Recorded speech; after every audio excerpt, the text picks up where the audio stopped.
இதில் விவாதிக்கப்பட போகும் பிரச்சனைகள் என்னவென்றால் நம் கடல்களில் பிளாஸ்டிக் மாசுபாட்டை எவ்வாறு குறைப்பது, இதற்கு எப்படி அனுதாப நிலைக்கு குழந்தைகள் தங்களை ஏற்படுத்திக் கொண்டது, உருவகப்படுத்திக் கொண்டது கேரக்டர்ஸ் சொல்லியிருக்காங்க.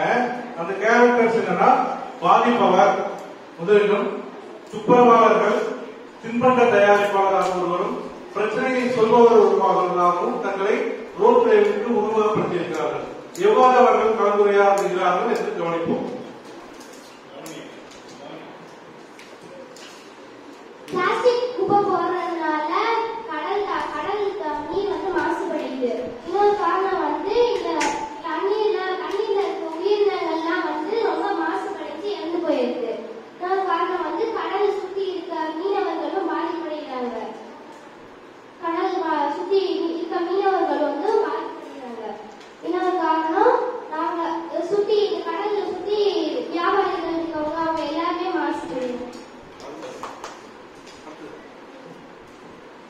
துப்புரவாளர்கள் டூரிஸ்டா நிறைய பேர் கடலுக்கு வராங்க. அவங்க பக்கத்துல இருக்க வியாபாரிகள் அந்த தின்பண்ட கடையில வந்து நிறைய ஸ்நாக்ஸ்லாம் வாங்குறாங்க. அதுல வந்து பிளாஸ்டிக்லாம் அப்படியே கொண்டு போயிட்டு அதை வந்து எனக்கு ரொம்ப சிரமமா இருக்கு, மக்களுக்கு ரொம்ப பிரச்சனைகளை உருவாக்குது. பெரிய பிரச்சனை தான் இல்லையா?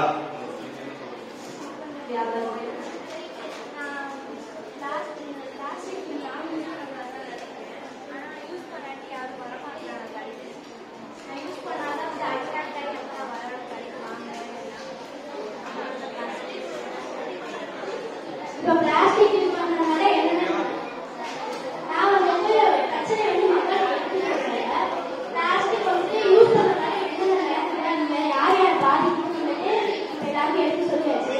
இதுக்கப்புறமா அவங்க பிளாஸ்டிக்கை யூஸ் பண்றாங்க அப்படின்னா அந்த யூஸ் பண்றவங்க வந்து பாதிக்கிறது ரொம்பவே அதிகரிக்கதான் செய்யவே தவிர குறையாது. அதனால வந்துட்டு இதுக்கப்புறம் நம்ம பிளாஸ்டிக் யூஸ் பண்ணக்கூடாது அப்படின்னு சொல்லி கொஞ்சம் குறைக்கிறது எவ்வளவு வேணும். இந்த பதிவுல குழந்தைகள்கிட்ட வந்து பிளாஸ்டிக் அவேர்னஸ் நினைச்சு ரொம்ப சந்தோஷப்படுறேன். நீங்க பேசுறது அடுத்த தலைமுறையும் பாதுகாப்பும் நம்புறேன். உங்க மூலமா ஒரு ஐடியேஷன் ப்ராசஸ்ல என்னென்ன சொல்யூஷன் தரீங்க, இதுக்கு என்ன ப்ரோட்டோடைப் ஐடியா சொல்றீங்க, நான் உங்களுக்காக காத்திருக்கேன். எதுவும் நன்றிகள். உங்க அடுத்த